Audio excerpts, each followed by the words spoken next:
Hey, how you guys doing? I got asked the question, Adam, I've been seeing you doing a lot of kettlebell training. What are the benefits of kettlebell training versus training with dumbbells? Okay. I answered the person best that I could in text form. I just want to make a video to talk about it a little bit more. I feel like I can get a little bit more out of it in less time and just kind of a little bit more explanation. Otherwise, I'd be writing this poor guy, in a complete article about it. So my number one reason for training with kettlebells is, sorry, there's just a lot of bugs out here, is the fact that it is an odd object. I know some people are going to argue with that. They're going to say, no, it isn't, because the weight can be very symmetrical. Yes, it can, depending on how you're holding the kettlebell.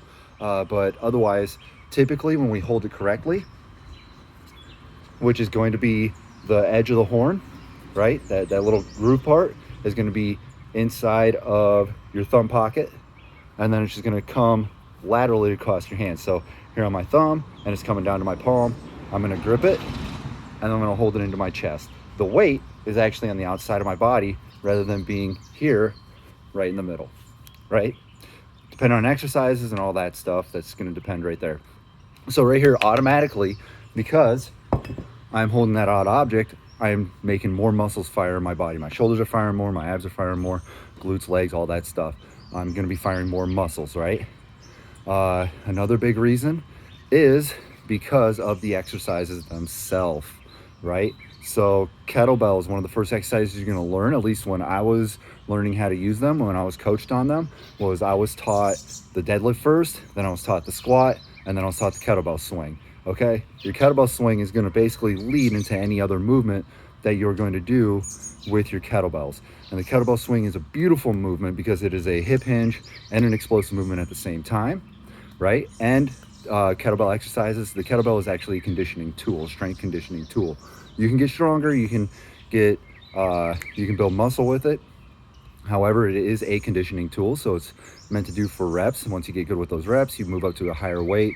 And now I know somebody's gonna be like, but there's big jumps in your kettlebells if you're actually using kettlebells as kilograms rather than pounds, right? So I prefer to use them as kilograms.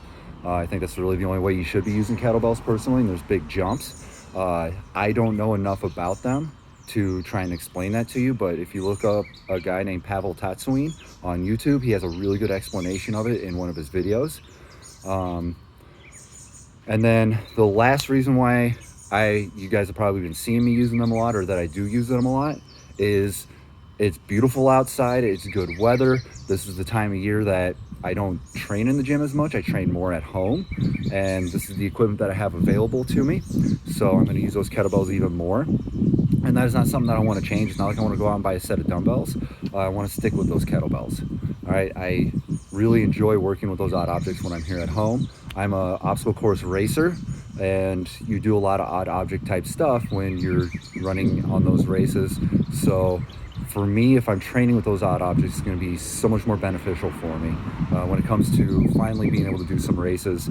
I know with COVID-19, things are closed down. We're not doing any races, but Spartan Race is starting to get some of their stuff going. So I think this year I'm probably going to take the year off, but next year I definitely still want to be prepared for it. So I do want to train the way that I normally would, even throughout the summer. During the winter, I'm going to be in the gym more because we don't have this kind of weather where I'm at. I'm in the Omaha area, Nebraska, and it's typically freezing and snowing around here. So I'm going to be in the gym a little bit more. We don't have as many kettlebells in the gym that I work in. I think that answers everything that I was going to talk about. Oh yeah, so now I remember the last thing I want to talk about was, if I don't have any kettlebells, how am I going to train? Typically in the gym, I do what I call offset training. I don't know if people just want to call it single dumbbell training or something like that, but basically what it is I'll have my single dumbbell, and I'm just going to work it with that one side. So like maybe like a split squat, but I only have one dumbbell in my hand. Typically don't go into like your goblet style stuff, but I will.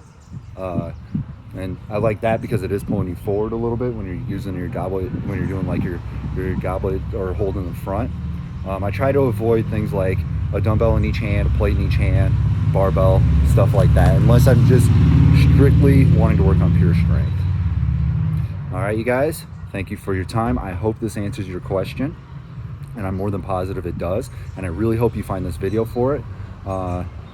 Thank you for your time. I will see you guys again.